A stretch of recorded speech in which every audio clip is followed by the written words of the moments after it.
The limited purpose of this video is to introduce you to a book that I consider worthwhile read. The title of the book is The Duties of Man. The Duties of Man. The author is Joseph Mazzini or Giuseppe Mazzini. The book was published in 1862. I got to know about this book and therefore happened to read this book thanks to Mahatma Gandhi. When I was reading his Hind Swaraj years ago, at the end of that book, I came across the list of the books that influenced Gandhi. I think about 14 or 16 books are listed there. And The Duties of Man was one such. And I wanted to trace the extent and pattern of Mazzini's influence on Gandhi. Therefore, I happened to read that book with some interest. Now, I don't want to be very comprehensive in introducing this book to you. My very limited purpose is to encourage those who form part of this YouTube fellowship to take up that book and read. But it may be still worthwhile to mention something of its context and its orientation. As you know, the 19th century, the latter half of the 19th century, was a period of intense nationalism, and the two great wars, the First World War, Second World War, were actually the historical outcomes of European nationalism. It's an established historical fact which I don't need to prove and establish.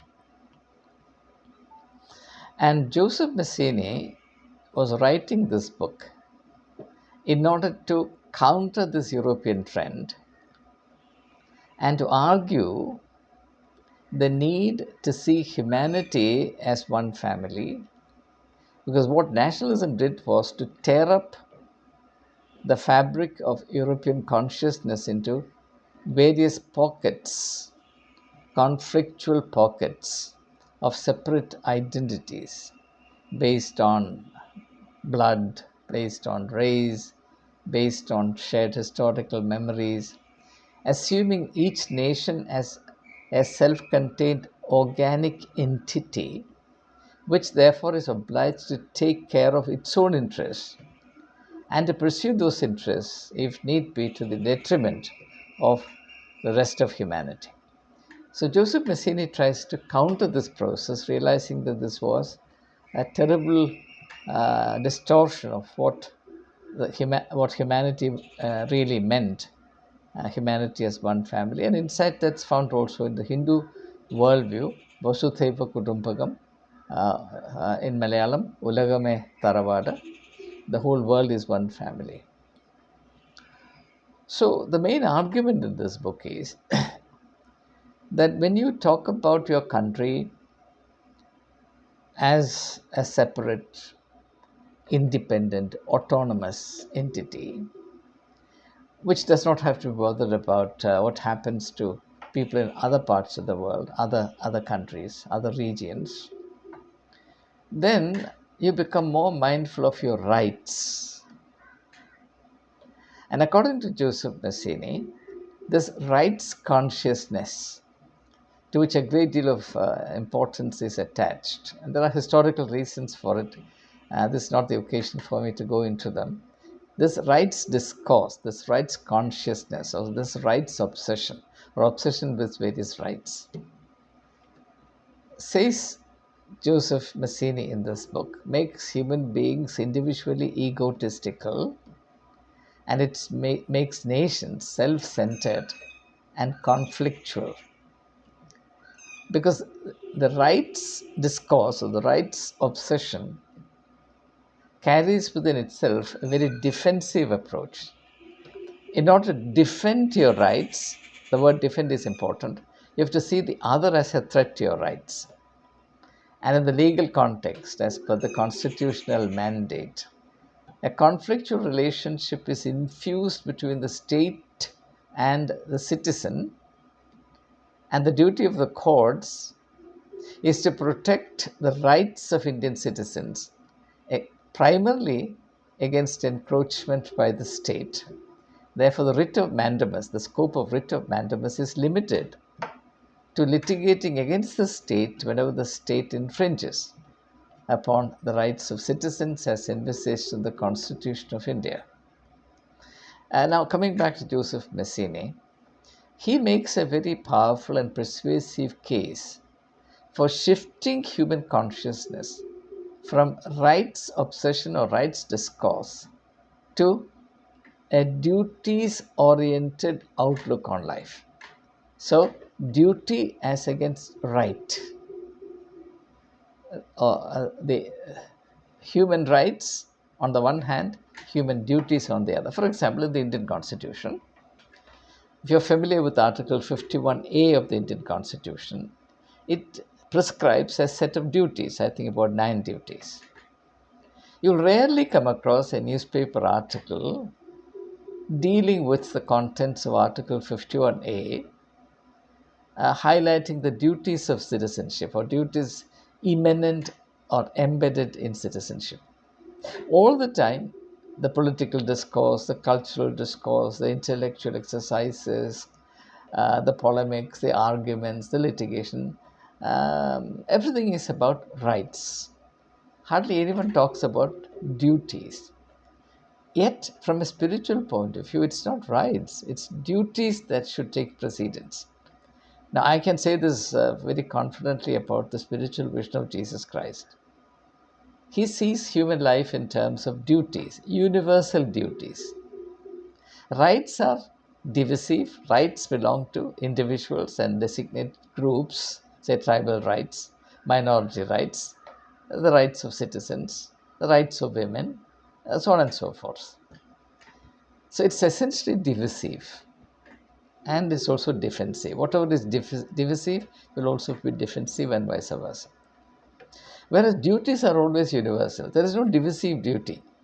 The duty to be compassionate, the duty to be law abiding, the duty to be a healthy worker, the duty to respect the vision of the Constitution, the duty to add some value to humanity, the duty to make constructive contributions to the national stock and the social assets, so on and so forth.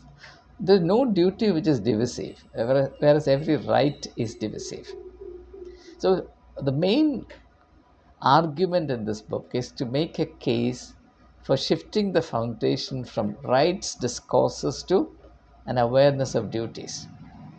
And as part of this, Joseph Mazzini argues, particularly in chapter 4 of the book, the need to shift from nationalism to universality, globality.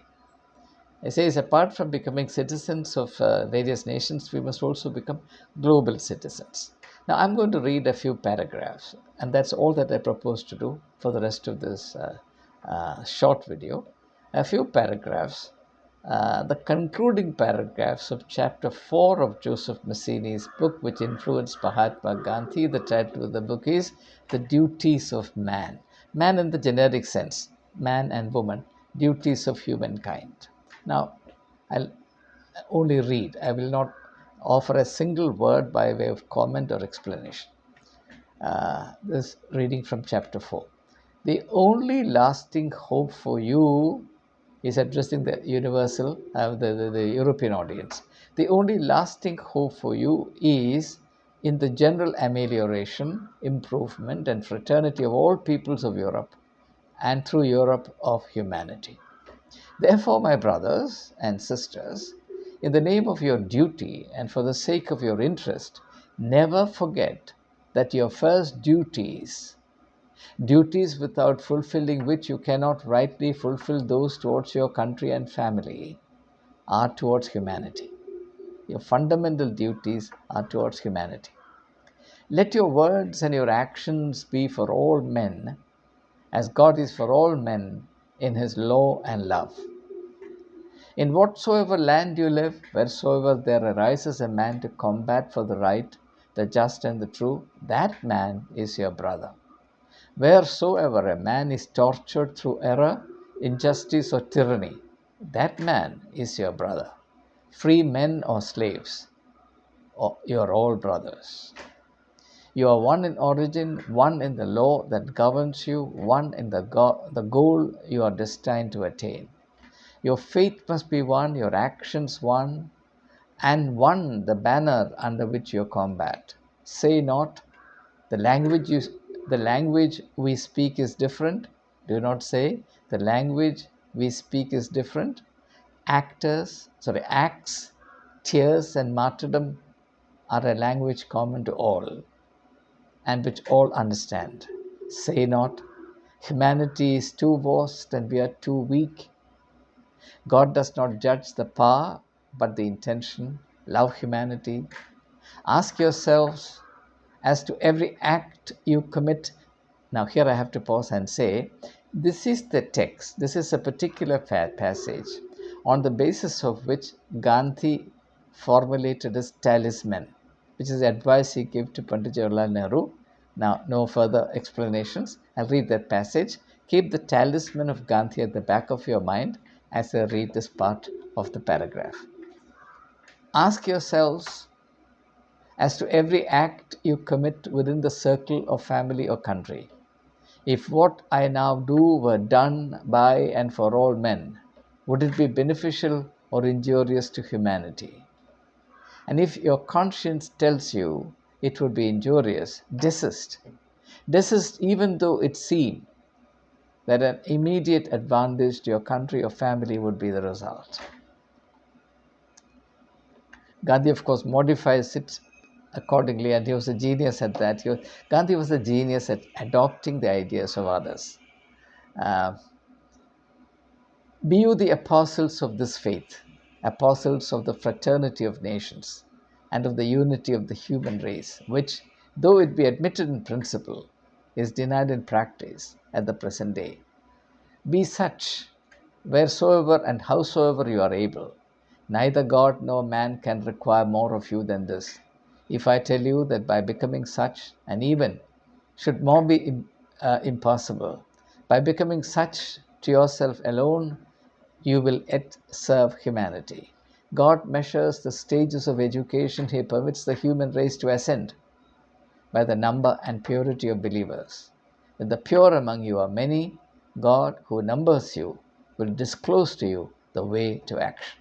That's beautiful. So that's how chapter 4 of Joseph Mazzini's book titled The Duties of Man ends. The book, of course, continues.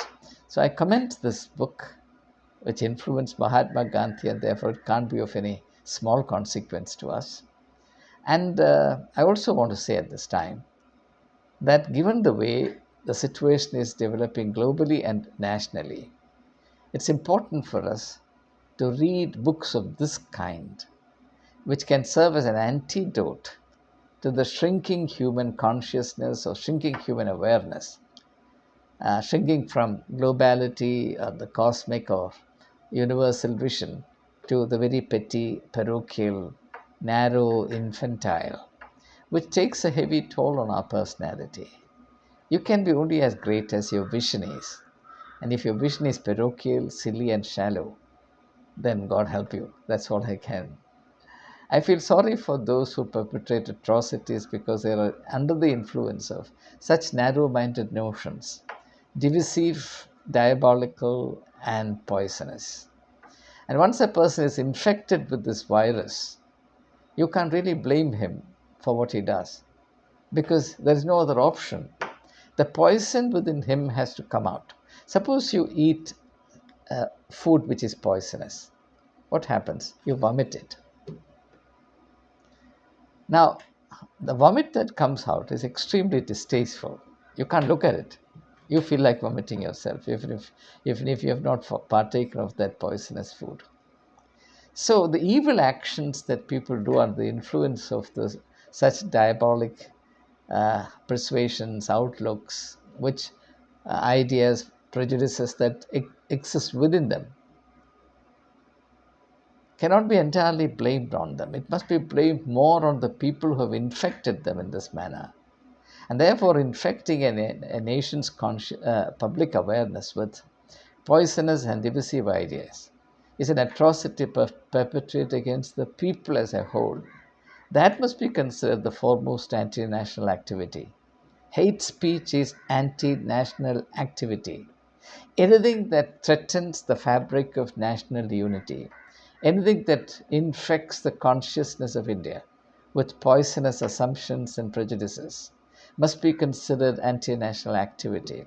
But unfortunately, no clarity of opinion is obtained on this matter, and there is no uniform standards applied to the judging of public pronouncements. And therefore, this slow destruction of our national unity is happening, ironically, under a project that sets itself out to promote pan-Indian unity. Disunity giving birth to pursuit of unity, giving birth to disunity, will be the landmark, hallmark irony of our times. More of that in due course. Thank you. Wish you all a very meaningful day ahead. Please read Joseph Mazzini's book, The Duties of Man, readily available in the digital form from the net. You don't have to pay a pie for it. It's a treasure. Read it and be the richer for it. Thank you. All the best.